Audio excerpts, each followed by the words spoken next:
নিজের সেই ঔরজাত ছোট্ট সন্তানকেও ফেলে রেখে বাবা দৌড় মেরেছে, তখন আমার মনে হলো যে হাসরের ময়দানে বাবা তার সন্তানকে পরিচয় দিবে না, ঠিক কিনা?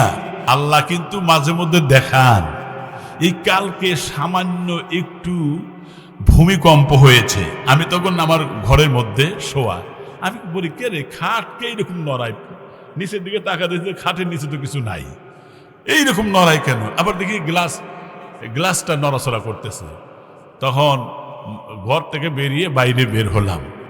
তো এই কারণেই কিন্তু ঢাকাতে কিন্তু অনেক ক্ষতিও হয়েছে, অনেক বিল্ডিং ফেটে গেছে, আবার অনেক প্রায় 8-10 জন মানুষও মারা গেছে। আমি একটা দৃশ্য দেখে অবাক, নিজের ছোট সন্তান, বাবা এবং মা তার সন্তানকে যত ভালোবাসে, সৃষ্টি জগতে সন্তানকে অত ভালো কেউ বাসে না, ঠিক কিনা? নিজের সেই ঔরজাত ছোট্ট সন্তানকেও ফেলে রেখে বাবা দৌড় মেরেছে, তখন আমার মনে হলো যে হাসরের ময়দানে বাবা তার সন্তানকে পরিচয় দিবে না, ঠিক কিনা? এজন্য হাসরের ময়দান এটাই অনুমান করা যায়, বাবা তার সন্তানকে পরিচয় দিবে না, মা তার সন্তানকে পরিচয় দিবে না, ভাই ভাইকে পরিচয় দিবে না, আত্মীয় আত্মস্বজনকে পরিচয় দিবে না। আল্লাহ রাব্বুল আলামিন বলেন, ইয়াউমা ইয়াফিরুল মারউ মিন আখি ওয়া উম্মিহি ওয়া আবিহি ওয়া সাহিবাতিহি ওয়া বানি। আল্লাহু আকবার বলেন। সেই দিন কেউ কাউকে পরিচয় দিবে না। কেন? এত বিভীষিকাময় দৃশ্যের মধ্যে মানুষ পড়বে, এত ভয়ঙ্কর অবস্থার মধ্যে মানুষ পড়ে যাবে যে নিজেকে বাঁচাবার জন্যই শুধু এই চিন্তা তার ভিতরে গ্রো করবে, কিন্তু সন্তানাদি অন্যজন এই চিন্তা চেতনা তাদের মগজের মধ্যে ঢুকবে না। সেই দিন তো এমন অবস্থা হবে, এ ভাই আফসোস, সেই দিন তো এমন হবে, ইয়াউমা ইদিন তুরাদুনা লা তাখফা মিনকুম খাফিয়া। সেই দিন আমার আপনার জীবনের কোনো গোপন কথাই গোপন থাকবে না, সব ওপেন হয়ে যাবে, সব খুলে খুলে বয়ান হয়ে যাবে।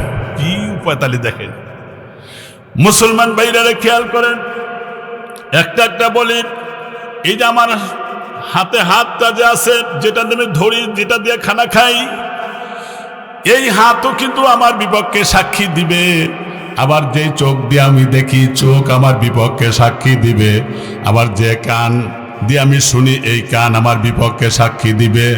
যেই পা দিয়ে হেঁটে চলি, এই পা আমার বিপক্ষে সাক্ষী দিবে। কেন?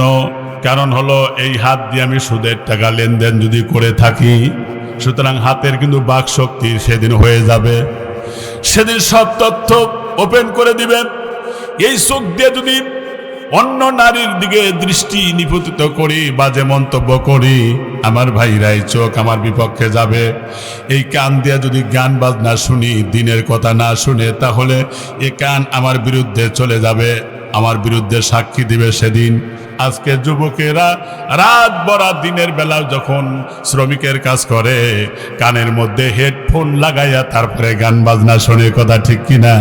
আবার ফেসবুক ইউজ করে, ফেসবুকের মধ্যে উলঙ্গ বেহায়াপনা ছবিগুলো দেখে। এই জন্য জাতির চরিত্রের অবক্ষয় হয়ে যাচ্ছে আজকে আমার মুসলমান ভাইরা, কারণ তাদের তো আল্লাহর ভয় দিলের মধ্যে নাই। এগুলো সবগুলো ফাঁস করে দেওয়া হবে। আমার বিশ্বনাথপুর গ্রামের আমার ভাইয়েরা, বর্দারা, আমার মায়েরা ভালো করে শোনেন, যেই দিন সব কথা ফাঁস করে দিবে আমার ভাইরা, সেই দিন আপনি নিজেই বলবেন, লিমার শাহিদতুম আলাইনা, কেন তুমি আমার বিপক্ষে সাক্ষী দিলে? এই হাত তুমি আমার সাথে ছিলে, একটু ময়লা পড়লেই তো আমি নিজে তোরে পরিষ্কার করতাম, কেন আমার বিপক্ষে সাক্ষী দিলে? তখন বলবে, ক্বালু আতাকানাল্লাহুল্লাযী আতাকা কুল্লা শাইইন ওয়া হুয়া খালাকাকুম আউওয়ালা মাররাতিন ওয়া ইলাইহি তুরজাউন। আল্লাহু আকবার। চ্যানেলটি সাবস্ক্রাইব করে আমাদের সঙ্গেই থাকুন। কোরআনুল কারীম যারা তেলাওয়াত করেন, প্রতিটি হরফের বিনিময়ে আল্লাহ তাআলা 10টা করে নেকি তার আমলনামায় দিবেন, বুঝে পড়ুক আর না বুঝে পড়ুক। বিসমিল্লাহির রহমানির রহিমের মধ্যে 19টা হরফ আছে, 19কে 10 দিয়া গুণন দিলে কত হয়? 190টা নেকি হয়। আর যারা তেলাওয়াত শুনতেছেন, তেলাওয়াতকারী আর যারা শুননেওয়ালা, উভয়ের আমল নামায় সওয়াব হচ্ছে। সুবহানাল্লাহ বলেন। তাহলে মোটামুটি 20টা লাভ আছে। তার মধ্যে 1 নম্বর লাভ হলো কোরআনুল কারীম তেলাওয়াত করলে প্রতিটি হরফের বিনিময়ে কয়টা যেন নেকি হয়? 10টা। 2 নম্বর হলো খায়রুকুম মান তাআল্লামাল কুরআনা ওয়া আল্লামাহ। নবী বলেছেন পৃথিবীর মধ্যে সবচাইতে শ্রেষ্ঠ মানুষ, শ্রেষ্ঠ শিক্ষক হলো সে যে কোরআন শিখে এবং অপরকে শিখায়। তিনি হচ্ছে সবচাইতে শ্রেষ্ঠ মানুষ, শ্রেষ্ঠ শিক্ষক। আমাদের দেশে প্রাইমারি স্কুলের এমনও টিচার আছে যার বেতন 60,000 টাকা অথবা 62,000, তার চেয়ে বেশি হতে পারে। চাকরির শেষে আবার 60 লক্ষ 80 লক্ষ কোটি টাকা তারা পেনশন পায়। কিন্তু প্রাইমারির শিক্ষক কন আর কলেজের টিচার কন অথবা বিশ্ববিদ্যালয়ের লেকচারার বলেন, এমনকি আমেরিকার শিকাগো বিশ্ববিদ্যালয় অথবা লন্ডনের অক্সফোর্ড বিশ্ববিদ্যালয়, মিশরে আজহার বিশ্ববিদ্যালয়, যারা পড়ান, যারা শিক্ষকতা করেন, আমার মুসলমান ভাইরা, ওই শিক্ষকদের যে দাম আর এই মাদ্রাসার একটা নুরানি মক্তবের একটা শিক্ষকের দাম কখনো সমান হতে পারে না। বেতন তাদের 5 লক্ষ টাকা হতে পারে, কিন্তু এই কোরআনুল কারীমের শিক্ষক, মক্তবের শিক্ষক, নুরানি কায়দার শিক্ষকের মর্যাদা তাদের চেয়ে বেশি। জোরে বলেন সুবহানাল্লাহ। কেন বেশি? কারণ কোরআনুল কারীম তারা পৃথিবীর মধ্যে শ্রেষ্ঠ কিতাব যেটা, এটাই পড়ানো হয়। আর এই কোরআন যাদেরকে শেখানো হয় সেই ছাত্ররা ওস্তাদের সামনে দেখবেন একেবারে নমনীয় হয়ে, সম্মানের সাথে, শ্রদ্ধা অবনত হয়ে বসে, ঠিক না? ওস্তাদ বের হইলে জুতাটা সোজা করে রাখে, কি ইকরাম করে। আবার টিস্যু নিয়ে দাঁড়িয়ে থাকে। এই মাদ্রাসায় ঢুকলাম, কোনো রকম ত্রুটি নাই, দ্বীনি শিক্ষার এটা মর্যাদা। কিন্তু কলেজ বিশ্ববিদ্যালয়ের অনেক ছাত্র শিক্ষকের কলার ধরে দাঁত ভেঙে ফেলায়, আছে না নাই? মারামারি আছে না নাই? এই মাদ্রাসায় কোনোদিন শুনেছে মারামারি হয়েছে? কোনো ওস্তাদকে অপমান করেছে? না। খুকনি দারুল উলুম মাদ্রাসার কোনো ছাত্র ওস্তাদকে অপমান করেছে শুনেছেন? না, শোনেন নাই। মদিনাতুল উলুম 8 ডাক, ওস্তাদ যখন আসে কি সম্মান আর কি কদর। কিন্তু অন্য অন্য শিক্ষা, কলেজ, ভার্সিটি, লেকচারার যেটাই হোক না কেন, তাদেরকে ছাত্ররা পর্যন্ত ধোলাই করে।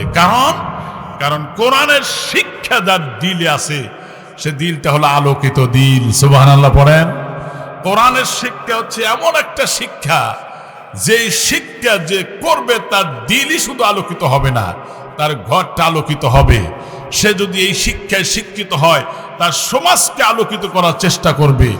আর যদি রাষ্ট্রীয়ভাবে এটা শিক্ষা বাধ্যতামূলক করা হয়, তাহলে গোটা বাংলাদেশ নয়, গোটা পৃথিবীর রান্নাঘর থেকে শুরু করে সংসদ ভবন পর্যন্ত সব জায়গায় সর্বত্রই মানুষের সেই সুন্দর আচরণ আর নমনীয়তার কোমল ব্যবহার পাবে। কোরআনের শিক্ষা মানুষকে সন্ত্রাসী বানায় না, ঠিক কিনা?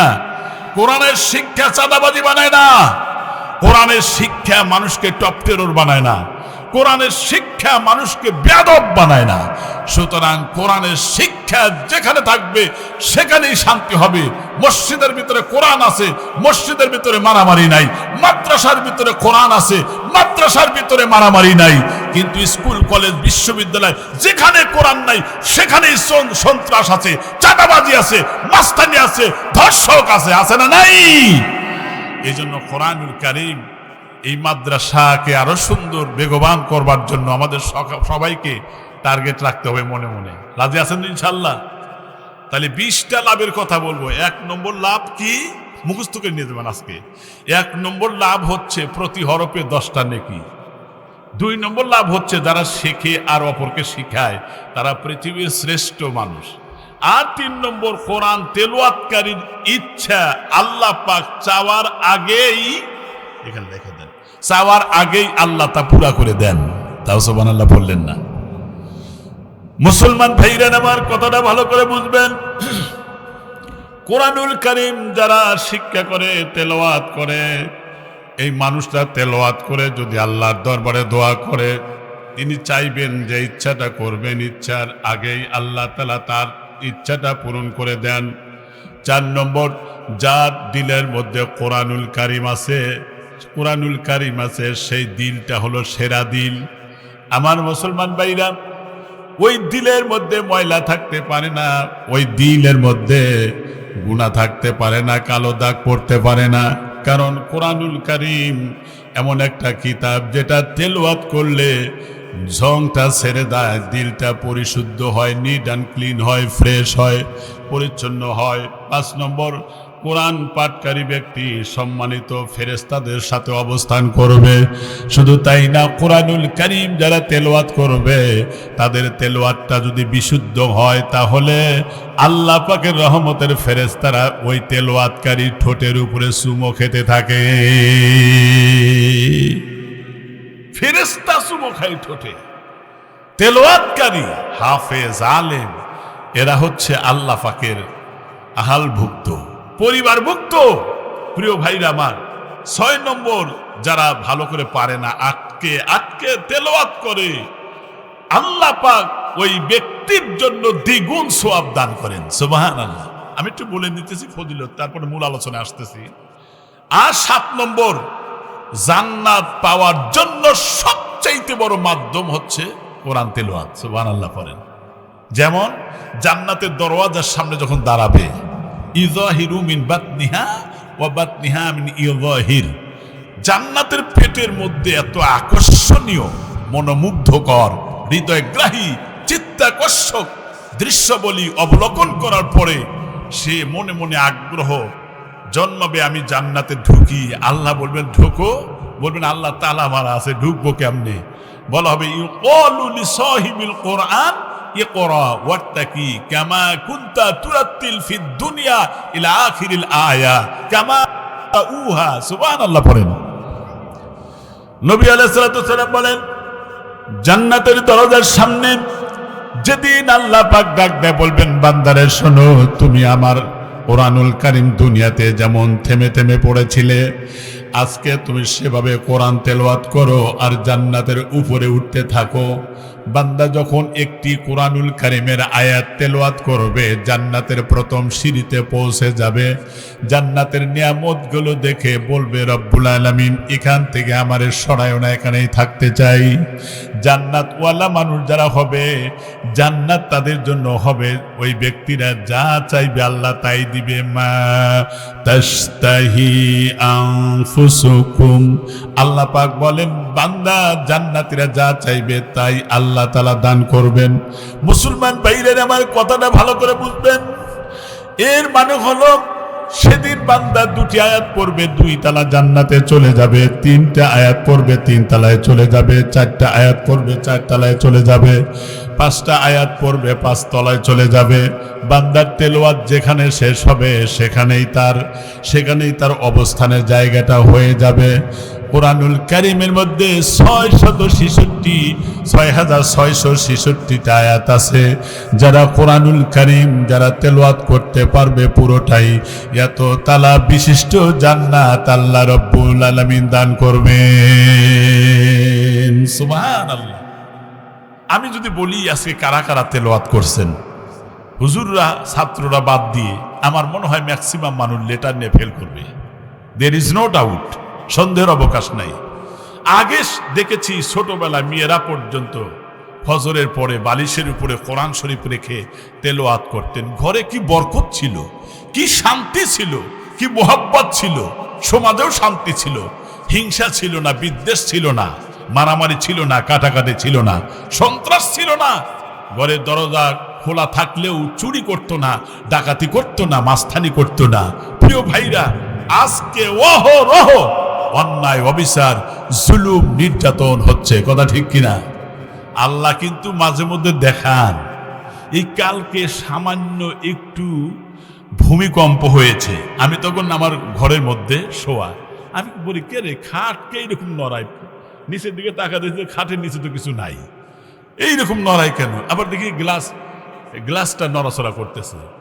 তখন ঘর থেকে বেরিয়ে বাইরে বের হলাম। তো এই কারণেই কিন্তু ঢাকাতে কিন্তু অনেক ক্ষতিও হয়েছে, অনেক বিল্ডিং ফেটে গেছে, আবার অনেক প্রায় 8-10 জন মানুষও মারা গেছে। আমি একটা দৃশ্য দেখে অবাক, নিজের ছোট সন্তান, বাবা এবং মা তার সন্তানকে যত ভালোবাসে, সৃষ্টি জগতের সন্তানকে অত ভালো কেউ বাসে না, ঠিক কিনা? নিজের সেই ঔরজাত ছোট্ট সন্তানকেও ফেলে রেখে বাবা দৌড় মেরেছে। তখন আমার মনে হলো যে হাসরের ময়দানে বাবা তার সন্তানকে পরিচয় দিবে না, ঠিক কিনা? এজন্য হাসরের ময়দান এটাই অনুমান করা যায়, বাবা তার সন্তানকে পরিচয় দিবে না, মা তার সন্তানকে পরিচয় দিবে না, ভাই ভাইকে পরিচয় দিবে না, আত্মীয় আত্মস্বজনকে পরিচয় দিবে না। আল্লাহ রাব্বুল আলামিন বলেন, ইয়াউমা ইয়াফিরুল মারউ মিন আখি ওয়া উম্মিহি ওয়া আবিহি ওয়া সাহিবাতিহি ওয়া বানি। আল্লাহু আকবার বলেন। সেই দিন কেউ কাউকে পরিচয় দিবে না। কেন? এত বিভীষিকাময় দৃশ্যের মধ্যে মানুষ পড়বে, এত ভয়ঙ্কর অবস্থার মধ্যে মানুষ পড়ে যাবে যে নিজেকে বাঁচাবার জন্যই শুধু এই চিন্তা তার ভিতরে গ্রো করবে, কিন্তু সন্তানাদি অন্যজন এই চিন্তা চেতনা তাদের মগজের মধ্যে ঢুকবে না। সেই দিন তো এমন অবস্থা হবে, এ ভাই আফসোস, সেই দিন তো এমন হবে, ইয়াউমা ইদিন তুরাদুনা লা তাখফা মিনকুম খাফিয়া। সেই দিন আমার আপনার জীবনের কোনো গোপন কথাই গোপন থাকবে না, সব ওপেন হয়ে যাবে, সব খুলে খুলে বয়ান হয়ে যাবে। কি উপায় তাহলে দেখেন মুসলমান ভাইরা, খেয়াল করেন, একটা একটা বলি, এই যে আমার হাতে হাতটা যে আছে, যেটা দিয়ে ধরি, যেটা দিয়ে খানা খাই, এই হাতও কিন্তু আমার বিপক্ষে সাক্ষী দিবে। আবার যে চোখ দিয়ে আমি দেখি, চোখ আমার বিপক্ষে সাক্ষী দিবে। আবার যে কান দিয়ে আমি শুনি, এই কান আমার বিপক্ষে সাক্ষী দিবে। যেই পা দিয়ে হেঁটে চলি, এই পা আমার বিপক্ষে সাক্ষী দিবে। কেন? কারণ হলো এই হাত দিয়ে আমি সুদের টাকা লেনদেন যদি করে থাকি, সুতরাং হাতের কিন্তু বাক শক্তি সেদিন হয়ে যাবে, সেদিন সব তথ্য ওপেন করে দিবে। এই চোখ দিয়ে যদি অন্য নারীর দিকে দৃষ্টি নিপতিত করি, বাজে মন্তব্য করি, আমার ভাইরা এই চোখ আমার বিপক্ষে যাবে। এই কান দিয়ে যদি গান বাজনা শুনি, দিনের কথা না শুনে, তাহলে এ কান আমার বিরুদ্ধে চলে যাবে, আমার বিরুদ্ধে সাক্ষী দিবে সেদিন। আজকে যুবকেরা রাত বরাত দিনের বেলা যখন শ্রমিকের কাজ করে, কানের মধ্যে হেডফোন লাগাইয়া তারপরে গান বাজনা শোনে, কথা ঠিক কিনা? আবার ফেসবুক ইউজ করে, ফেসবুকের মধ্যে উলঙ্গ বেহায়াপনা ছবিগুলো দেখে। এই জন্য জাতির চরিত্রের অবক্ষয় হয়ে যাচ্ছে আজকে আমার মুসলমান ভাইরা, কারণ তাদের তো আল্লাহর ভয় দিলের মধ্যে নাই। এগুলো সবগুলো ফাঁস করে দেওয়া হবে। আমার বিশ্বনাথপুর গ্রামের আমার ভাইয়েরা, বর্দারা, আমার মায়েরা ভালো করে শোনেন, যেই দিন সব কথা ফাঁস করে দিবে আমার ভাইরা, সেই দিন আপনি নিজেই বলবেন, লিমার শাহিদতুম আলাইনা, কেন তুমি আমার বিপক্ষে সাক্ষী দিলে? এই হাত তুমি আমার সাথে ছিলে, একটু ময়লা পড়লেই তো আমি নিজে তোরে পরিষ্কার করতাম, কেন আমার বিপক্ষে সাক্ষী দিলে? তখন বলবে, ক্বালু আতাকানাল্লাহুল্লাযী আতাকা কুল্লা শাইইন ওয়া হুয়া খালাকাকুম আউওয়ালা মাররাতিন ওয়া ইলাইহি তুরজাউন। আল্লাহু আকবার। কোরআনুল কারীম বলেন, দেখেন সেদিন বলবে, ক্বালু আনতাকানাল্লাহ, অঙ্গ প্রত্যঙ্গ বলবে, আল্লাহ আমাদের বাক শক্তি দিয়েছেন। দুনিয়াতে কথা বলতে পারি নাই, বাক শক্তি ছিল না, আজকে তো দিয়েছেন। এই জন্য আজকে তোমার সব তথ্য উপাত্ত ব্রাস্ট আউট করে দেব, সব কথা আল্লাহকে বলে দেব। প্রিয় ভাইরা আমার, শুধু তাই না, চোখ বলবে, কান বলবে, হাত বলবে। আল্লাহ রাব্বুল আলামিন তাও বললেন, ওয়ামা কুনতুম তাস্তাতিরুনা আন ইয়াশহাদা আলাইকুম সামউকুম ওয়ালা আবসারুকুম ওয়ালা জুলুদুকুম ওয়ালাকিন যানানতুম আন্নাল্লাহা লা ইয়ালামু কাসীরাম মিম্মা তা'মালুন। আল্লাহু আকবার বলেন। সেদিন বলবেন, সেই দিন যখন হাত পা কান চোখ এগুলো কথা বলবে, সেই দিন বলবে তুমি ধারণা করেছো দুনিয়াতে যা যা করেছো এগুলো মনে হয় আল্লাহ জানে না। তবে জেনে রাখো, দুনিয়ার মানুষের চোখ ফাঁকি দিতে পারো, কিন্তু আল্লাহর চোখকে ফাঁকি দেওয়ার কোনো সুযোগ নাই। এ ভাই, তোমাদের পায়ে ধরে পড়ে যাই, কারণ একটা গুনাহ যদি জমিনে করি, একটা গুনার পিছনে 8টা সাক্ষী থাকে। তার মধ্যে 1 নম্বর সাক্ষী হলো জমিন সাক্ষী দিবে, যেই জমিনে আপনি গুনাহ করেছেন। আল্লাহ পাক বলেছেন, ইয়াউমা ইযিন তুহাদ্দিসু আখবারাহা বিআন্না রাব্বাকা আওহা লাহা। আল্লাহ পাক বলেন, জমিন সেদিন সমস্ত গোপন তথ্যগুলো দিয়ে দিবে আর বলে দিবে, সব ওপেন করে দিবে। কোন জায়গায় মিথ্যা সাক্ষী দিয়েছিলে, কোন জায়গায় টাস খেলেছিলে, কোন জায়গায় যৌনচার করেছিলে, যৌন অভিলাষ চরিতার্থ করেছিলে, কোন জায়গায় ঝগড়া করেছিলে, কোন জায়গায় প্রতিবেশীর হক নষ্ট করেছিলে, কোন জায়গায় তুমি ওয়ারিশকে সম্পত্তি থেকে বঞ্চিত করে দিয়েছো। সুতরাং সেদিন সব তথ্য কিন্তু বিমা কানু ইয়ামালুন, দুনিয়ার জীবনে যা যা করেছিলেন সেগুলো সব কিন্তু বলে দিবে। আমার ভাইরা, এই জন্য আমি আপনাদের বলি, কোরআনুল কারীম যত বেশি সম্মান দিবেন, তেলাওয়াত করবেন, শুনবেন, আমল করবেন, তত আল্লাহ আপনার মর্যাদা বাড়ায় দিবেন। তাহলে মনে রাখবেন পয়েন্টটা, কোরআন তেলাওয়াতের অন্তত 20টা লাভ। 1 নম্বর লাভ হলো প্রতিটি হরফের বিনিময়ে 10টা করে নেকি আল্লাহ আমলনামায় দিবেন। আর 2 নম্বর, কোরআন যে শিক্ষা করে আর যারা শিক্ষা দেয় এরা হলো শ্রেষ্ঠ মানুষ। 3 নম্বর, কোরআন তেলাওয়াতকারীর ইচ্ছা আল্লাহ রাব্বুল আলামিন চাওয়ার আগেই পুরা করে দেয়। 4 নম্বর হলো কোরআন হৃদয়ে, যার হৃদয়ে কোরআনুল কারীম আছে,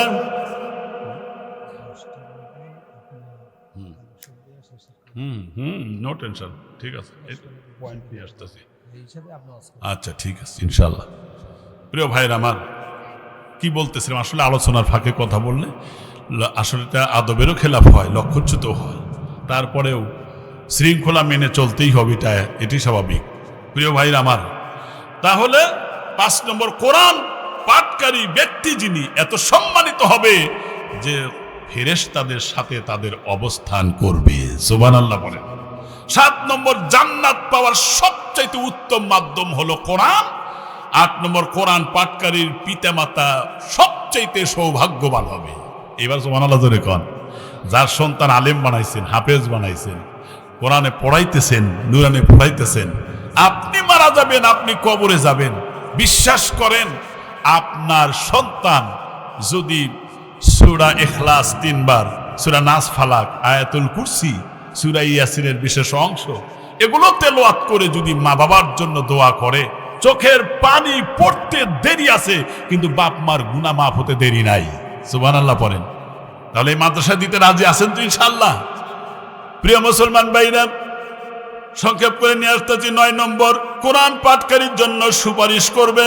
আল কোরআন শাফিউন মুশাফফা।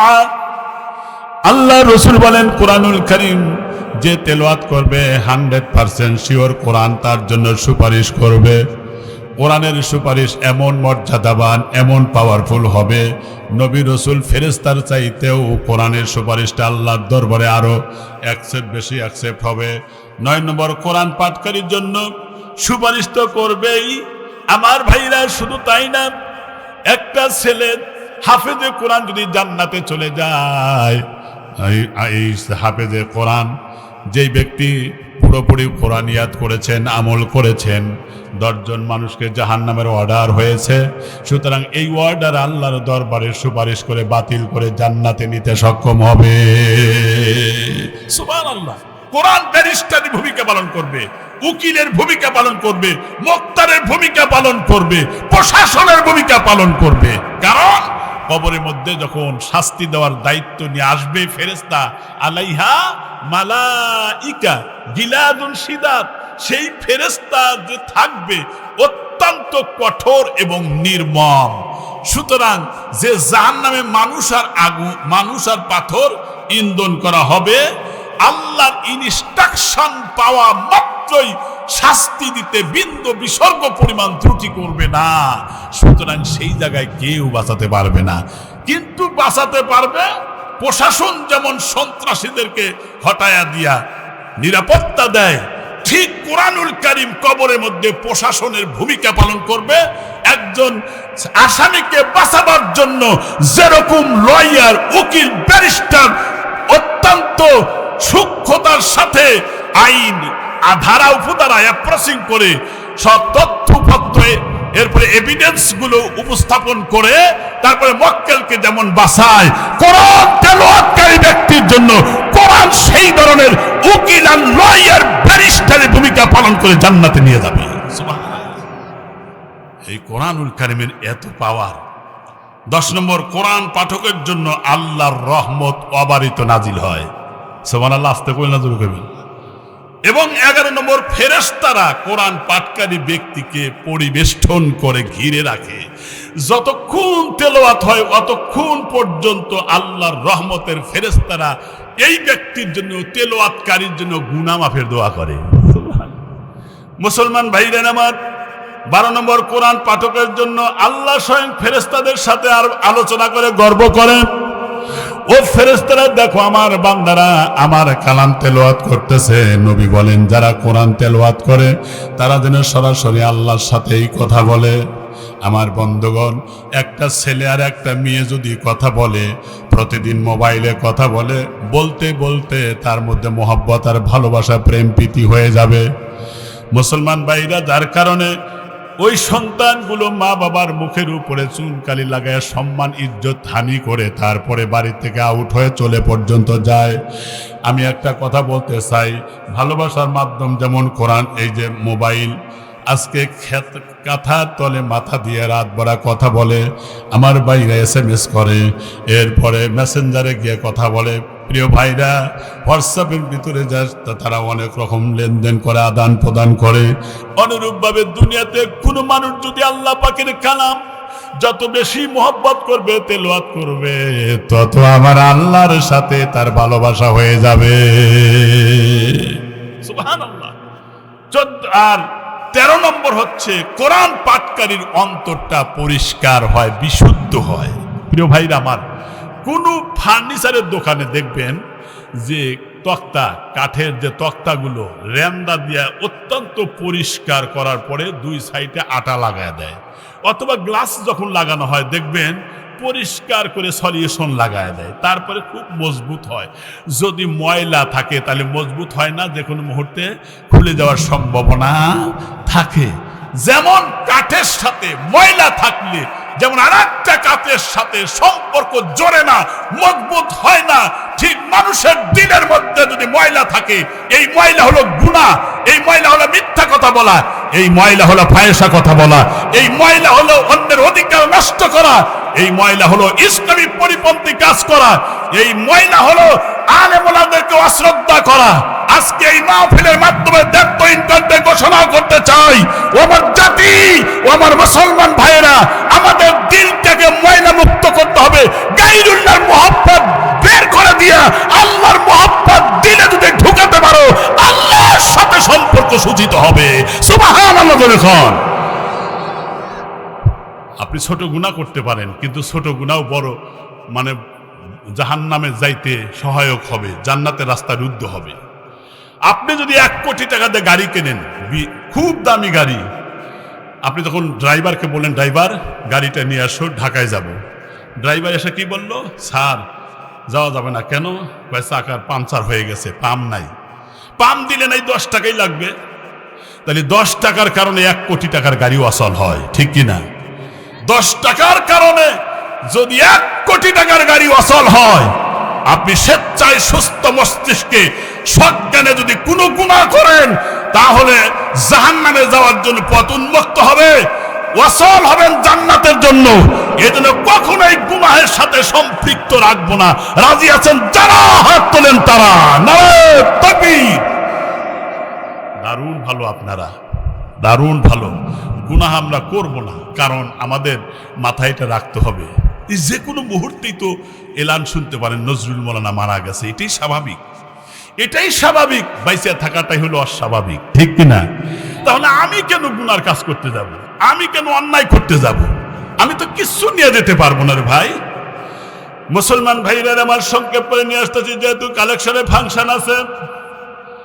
এরপরে আরেকটা হলো কুরআনুল কারীম যে ব্যক্তি আয়াতগুলো পাঠ করে এক একটা আয়াতের বিনিময়ে আল্লাহ তাআলা একটা উট কোরবানির সওয়াব দিয়ে দেয়। সুবহানাল্লাহ বলেন। এরপরে 16 নম্বর হলো যারা কুরআনুল কারীম তেলাওয়াত করে জাদাতুহুম ঈমানা ওয়া আলা রাব্বিহিম ইয়াতাওয়াক্কালুন। আমার আল্লাহ তাআলা তাদের ঈমান বাড়ায় দেন, ঈমান বৃদ্ধি করে দেন। সুতরাং কুরআনুল কারীম এটা এমন একটা ইবাদত, শ্রেষ্ঠ ইবাদত, আর জান্নাতে যাওয়ার জন্য সবচেয়ে বড় মাধ্যম। আর একটা হলো আল্লাহর নৈকট্য হাসিলের জন্য কুরআনুল কারীম সবচেয়ে বড় মাধ্যম, আর সুপারিশ করার অধিকার লাভ করবে। এরপরে 20 নম্বর, ইহকালেও জ্যোতি আলোকিত হবে, আর কবরটাও মানববার হবে। পরকালের জীবনটা আল্লাহ রাব্বুল আলামিন সুন্দর করে দিবেন। সুবহানাল্লাহ বলেন। এই জন্য কবরে ভয় দিলের মধ্যে রাখেন। যতক্ষণ পর্যন্ত কবরে ভয় আমার দিলে না রাখতে পারবো, তাহলে আমার দ্বারা গুনাহের কাজ হবে, নেকির কাজ হওয়ার সম্ভাবনা কম থাকবে। আল্লাহর ভয় মানুষকে নেকির দিকে আগায়া দেয়। কথা ঠিক না বে ঠিক? এই জন্য আল্লাহ পাককে ভয় করতে হবে। প্রিয় ভাইরা আমার, যেদিন আমল নামা এসে যাবে, ডাইন হাতে আসলে তো বাঁচা গেল, যদি বাম হাতে আসে তাহলে উপায়। আল্লাহ রাব্বুল আলামিন বলেন, খুব ভালো করে বুঝবেন, একটা মানুষ যদি গুনাহ করে একটা সাক্ষী হবে 8টা। 1 নম্বর হলো জমিন সাক্ষী হবে, 2 নম্বর সাক্ষী হবে তার হাত, 3 নম্বর তার পা, কারণ হাত দিয়ে ধরার কারণে, পা দিয়ে চলে যাওয়ার কারণে, আর 4 নম্বর সাক্ষী হবে তার কান, সামউকুম। এরপরে 5 নম্বর আবসারুকুম, তার চোখ সমূহ, এগুলো তো সাক্ষী হয়ে যাবে। এরপরে আর একটা সাক্ষী হবে কিরামান কাতিবিনা ইয়ালামুনা মা তাফআলুন। 2 কান্দে সম্মানিত লেখক দ্বয় আছে যারা আমার আমলনামা ভালো মন্দগুলো লিখতেছে। আর 7 নম্বর সাক্ষী হবে ফেরেশতারা। 8 নম্বর সাক্ষী হবে আমলনামা কিতাব। ওয়া উদিয়াল কিতাব ফাতারাল মুজরিমিনা মুশফিকিনা মিম্মা ফি। যেদিন আমার বাইরে আমলনামা দেওয়া হবে, অপরাধীরা ভীত সন্ত্রস্ত হয়ে এমন অবস্থার মধ্যে তারা পড়ে যাবে, আমার বাইরা বলবে ওয়ায়াকুলুনা ইয়া ওয়াইলাতানা, হায় দুর্ভাগ্য আমার, মালি হাযাল কিতাব, এটা কোন ধরনের আমলনামা কিতাব, লা ইউগাদিরু সগীরাতাও ওয়ালা কাবীরাতান ইল্লা আহসাহা। ছোট বড় এমনকি একটা সরিষাকে 70টা যদি ভাগে বিভক্ত করা যায়, সুতরাং খালি চোখে দেখাও যায় না, অনুবীক্ষণ অথবা ম্যাগনিফাইং কাচের সাহায্য ছাড়া দেখা সম্ভব হবে না। এমন অনুপরিমাণ ভালো মন্দ যদি করি, তাহলে কিন্তু আল্লাহ রাব্বুল আলামিন সেটাও আমলনামা কিতাবে সংরক্ষিত করে রাখবেন। মুসলমান ভাইরা, যদি আপনার ডাইন হাতে আমলনামা এসে যায় তাহলে আপনার অত্যন্ত সৌভাগ্য। আল্লাহ পাক কুরআনুল কারীমে সূরা আল হাক্কার মধ্যে বলে দিলেন, ফাআম্মা মান উতিয়া কিতাবাহু বিয়ামিনিহি, যখন তার ডান হাতে যখন আমলনামা চলে আসবে, সে কি বলবে, ফায়াকুলু হা উমুকরাউ কিতাবিয়া, হা হা হা, এই যে আমার আমলনামা কিতাব, ফেরেশতারা আজকে দেখো, আজকে তোমরা পড়ো আমলনামা কিতাব। আর লোকটা বলবে, ইন্নী যানানতু আন্নী মুলাকিন হিসাবিয়া, আমি জানতাম যে অবশ্যই আমাকে এই দিনে হিসাবের সম্মুখীন হওয়া লাগবে, এটা আমি আগের থেকেই জানতাম। এই মানুষটার জন্য এত আনন্দ হবে, কি আনন্দ হবে, ফাহুয়া ফি ঈশাতির রাদিয়া, সে উচ্চ সন্তোষজনক জায়গায় অবস্থান করবে। সুবহানাল্লাহ জোরে বলেন। আমার মুসলমান ভাইরা, ফি জান্নাতিন আলিয়া, উচ্চ মাকাম বিশিষ্ট জান্নাতে থাকবে কুতুফুহা দানিয়া, এবং গাছের ফল ফ্রুট গুলো নুয়ে পড়বে, নিচের দিকে আসবে, তার মুখের সামনে আসবে, পেরে খেতে হবে না, সুলা খেতে হবে না, অটোমেটিকলি আল্লাহ রাব্বুল আলামিন তাকে ওই অবস্থায় খাবার তারে তুলে দিবেন। এত আনন্দের সময় হবে তার। আল্লাহ পাক বলবেন, বান্দা বিগত দিনে দুনিয়ার জীবনে দুনিয়ার নামক পরীক্ষার হলের মধ্যে তোমরা পরীক্ষায় উত্তীর্ণ হয়েছো, যার কারণে আল্লাহ বলবেন কুলু ওয়াশরাবু হানিআম বিমা আসলাফতুম ফিল আইয়ামিল খালিয়া। আল্লাহু আকবার বলেন।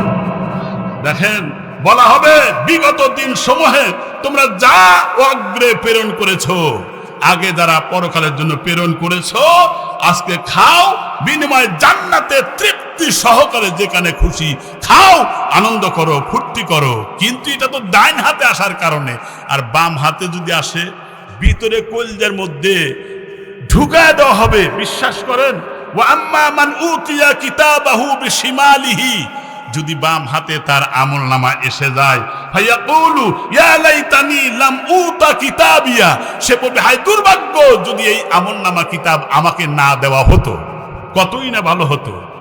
বাইরে আমার খুব ভয় লাগে, দেখেন আমার লোমগুলো দাঁড়ায় গেছে।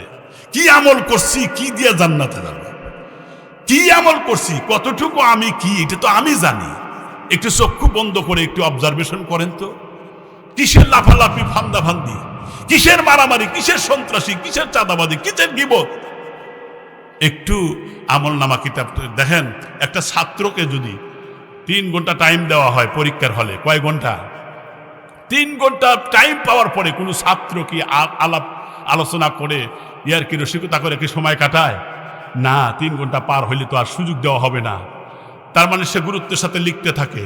যদি না লেখে সেখানে সে উত্তীর্ণ হতে পারবে না, মান উন্নয়ন হবে না। কিন্তু শোনেন, এখানে স্বাধীনতা দেওয়া আছে, তুমি ইচ্ছা করে লেখো, না ইচ্ছা করে না লেখো। লেখলে তোমার উত্তীর্ণ হবে, না লেখলে ফেল করবা।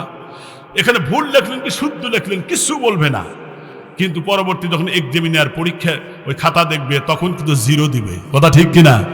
কিন্তু সে যদি ফেলও করে, দ্বিতীয়বার পরীক্ষায় পাশ করে উত্তীর্ণ হওয়ার সুযোগ থাকবে। কিন্তু দুনিয়া নামক পরীক্ষার হলে আল্লাহ পাঠায়া দিয়েছেন, এখানেও স্বাধীনতা। তুমি আমল না করলে গাঢ় দিলে আল্লাহ মাটির মধ্যে ডুবাইয়া দিবে না। কিন্তু এখানেও স্বাধীনতা দেওয়া আছে, সময় দেওয়া আছে, সারা জীবন সময় দেওয়া হয়েছে। পরকালে যেদিন পরীক্ষা দিবেন সেই দিন কিন্তু পরীক্ষায় ফেল করার পরে দ্বিতীয়বার আর সুযোগ দেওয়া হবে না। সুতরাং অপরাধীরা ভীত সন্ত্রস্ত হবে আর বলবে ফারজিনা নামাল সালিহান ইন্না মুকিনুন। আল্লাহ দুনিয়ায় পাঠা দাও, ভালো কাজ করে আসি গা, আনুগত্য করে আসবো। আল্লাহ বলেন আওয়ালাম নুআম্মিরুকুম, আমি কি তোদের হায়াত নামক জিন্দেগি দিয়েছিলাম না? সেদিন কোথায় গিয়েছিলি? আল্লাহ তোকে আর অবকাশ দেবে না, দেবে না। তাহলে প্রতিটা মুহূর্ত দামি। দেখেন কি নিয়ামত আল্লাহ দিয়েছেন। গরুর যে দুধ খাই আমরা, পান করি, এত উপকারী জিনিস। এই দুধ গরুরা যদি আন্দোলন করতো, আমাদের দুধ আমরাই খাবো, দেব না, অথবা বাছুরকে খাওয়াবো। মুরগি ডিম খাই, মুরগি যদি বলে আন্দোলন করে আমাদের ডিম তোমাদের দেওয়া হবে না, আমরাই খাই, তাহলে কি খাবেন আপনি? কিন্তু আন্দোলন করে না কেন? পৃথিবীর মধ্যে শ্রেষ্ঠ নবীর শ্রেষ্ঠ উম্মত, কুনতুম খায়রা উম্মাতিন উখরিজাত লিন-নাস তা'মুরুনা বিল মা'রুফ ওয়া তানহাউনা আনিল মুনকার। You are the best nation, তোমরাই শ্রেষ্ঠ জাতি। 2 কারণে, সৎ কাজের আদেশ আর অসৎ কাজের নিষেধ, আর ইমানের উপর অবিচল থাকা। কথা ঠিক কিনা? মুসলমান ভাইরা, এখন সংক্ষেপ কথা, 10 মিনিটের মধ্যে আমার কথা শেষ হয়ে যাবে, তারপরে কালেকশন আগাবো। খুব ভালো করে শেষের কথাগুলো শুনবেন আমার ভাইরা। হযরত আবু বকরের জীবনী আপনারা শুনে থাকবেন বা শুনেছেন। উম্মতের মধ্যে তিনি হলো প্রথম মানুষ, তিনি সবচাইতে নরম দিলের মানুষ ছিলেন। আমার ভাইরা, একদিন হযরত ওমর ডাক দেয়, বলতেছেন আবু বকর, তোমার 1 রাতের ইবাদত আমারে দাও, আর বিনিময়ে আমি সারা জীবনের ইবাদত আপনারে দিয়ে দিব। তার মানে হলো কোন সেই রাত? সেই রাতটা ছিল হিজরতের রাতে গারে সুরে। বিশ্ব নবী সাল্লাল্লাহু আলাইহি সাল্লাম ক্লান্ত শ্রান্ত হয়ে গেছে। আকাশ যখন পরিষ্কার হয়ে যাচ্ছে, শত্রুরা দেখে ফেলতে পারেন, গারে সুর সেই জায়গায় ডুববে ক্লান্তি দূর করবার জন্য। আমার ভাইরা আবু বকর ডাক দিয়ে বললেন, ওগো আল্লাহর পয়গম্বর, আপনি আগে ঢুকবেন না?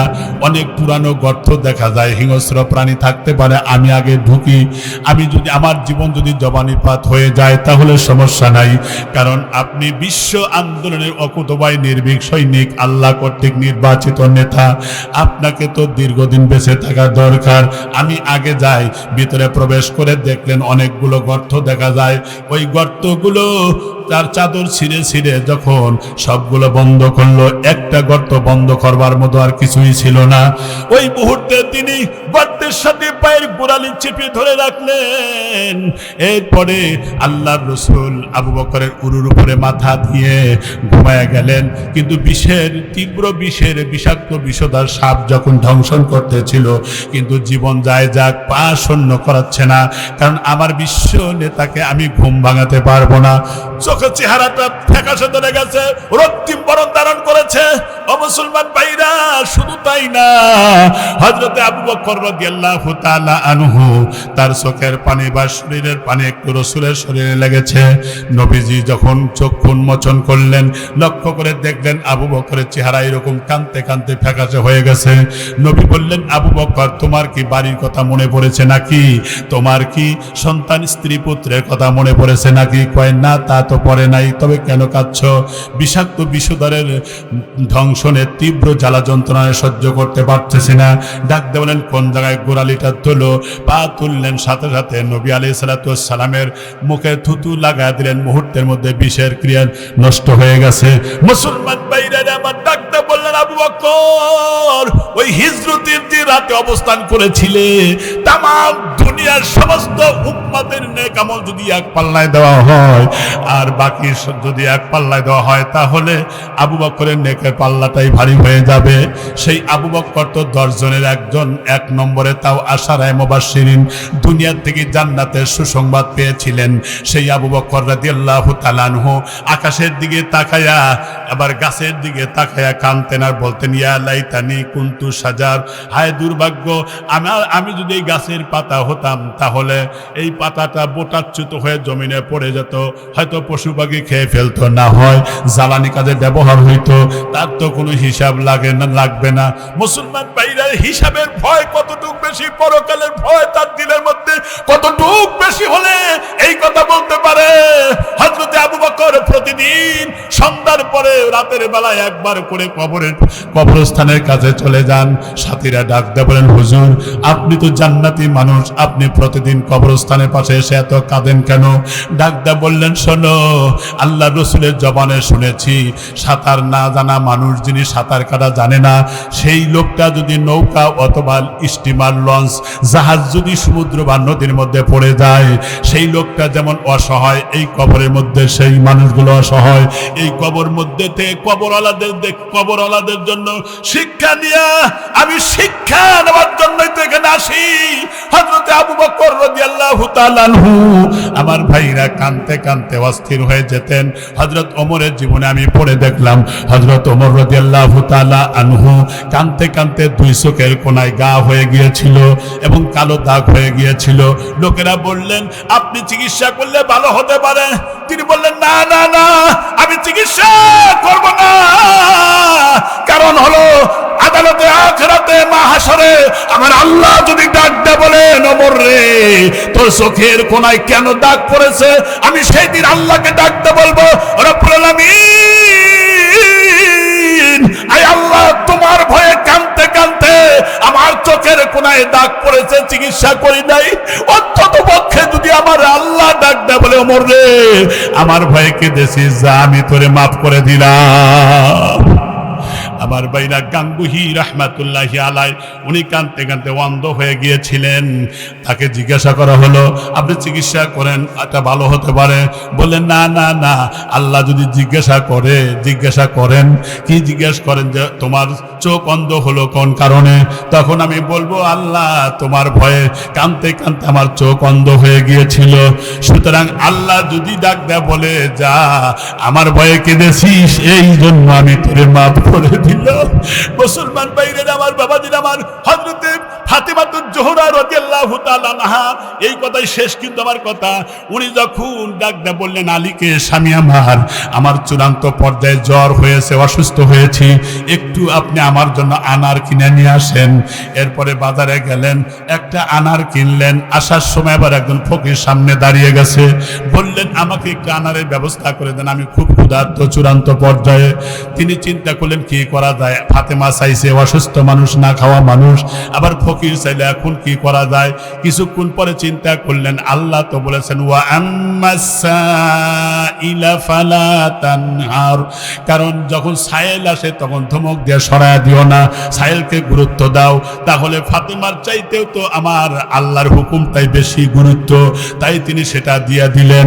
এরপরে খালি হাতে যখন বাড়িতে চলে গেলেন, বাড়ির বাইরে হতচকিত হয়ে দাঁড়িয়ে আছেন। ঘরের মধ্যে থেকে ফাতেমা ডাক দেয় বলেন স্বামী আমার ঘরের মধ্যে ঢোকেন, এই যে আপনি বাজারে গেলেন আনার কেনার জন্য, আনার লাগবে না, কারণ আল্লাহ রাব্বুল আলামিন আমার অসুখ সারায় দিয়েছে। সুবহানাল্লাহ বলেন। আমার ভাইরা ঘরের মধ্যে ঢুকলেন, দান করার খাতিরেই কিন্তু তার অসুখ ভালো হয়ে গেল। এরপরে যেই মাত্র ঘরের মধ্যে গেলেন, দরজা বন্ধ করলেন, বাইরে থেকে সালমান ফার্সি ডাক দিতেছেন, তাড়াতাড়ি দরজা খোলেন আলী, আমার বোঝা বার হয়ে গেছে। দরজা খুলে দেখলেন একটা ঝাঁকার মধ্যে আনার ফল নিয়ে আসছে অনেকগুলো। ডাক দেব বলেন এই আনারগুলো দিয়েছেন আল্লাহর রসুল, একজন নতুন বাগানের আনার, এটা রসুলকে দিয়েছেন, রসুল আপনার জন্য পাঠিয়েছেন। এই ঝাঁকাটা নামায়া হযরত আলী আনার খুলতেছি, গোনা শুরু করলেন, গুনতে গুনতে বারবার দেখেছেন 9টা। বললেন সালমান ফার্সির এটা আমার জন্য না, আমার জন্য নবী পাঠায় নাই, এটা আমার না, কয় তোমার জন্যই পাঠাইছে। কয় না না না, একটা যদি আনার দান করে থাকি একের পরিবর্তে 10টা হবে, 9টা হবে না। হযরত সালমান ফার্সি চাদরের নিচ থেকে সেই আনারটা বের করে বললেন এই যে আরেকটা আছে, আপনাকে পরীক্ষা করবার জন্যই তো নিয়ে এসেছি। মুসলমান ভাইরা এর দ্বারা বোঝা যায় আল্লাহর রাস্তায় একটাও যদি দান করা হয় 10 গুণ বৃদ্ধি করা হয়। এই জন্য এই মাদ্রাসার জন্য কোন ভাই আছেন 5,000, 10,000, 20,000 যে যা পারেন মেহেরবানি করে মাদ্রাসার জন্য। আল্লাহ ধন দিয়া মন বোঝেন, কেড়ে নিতে কতক্ষণ। নদীর একুল ভাঙ্গে অকুল গড়ে, এই তো নদীর খেলা, সকাল বেলার ধনীরে তুই ফকির।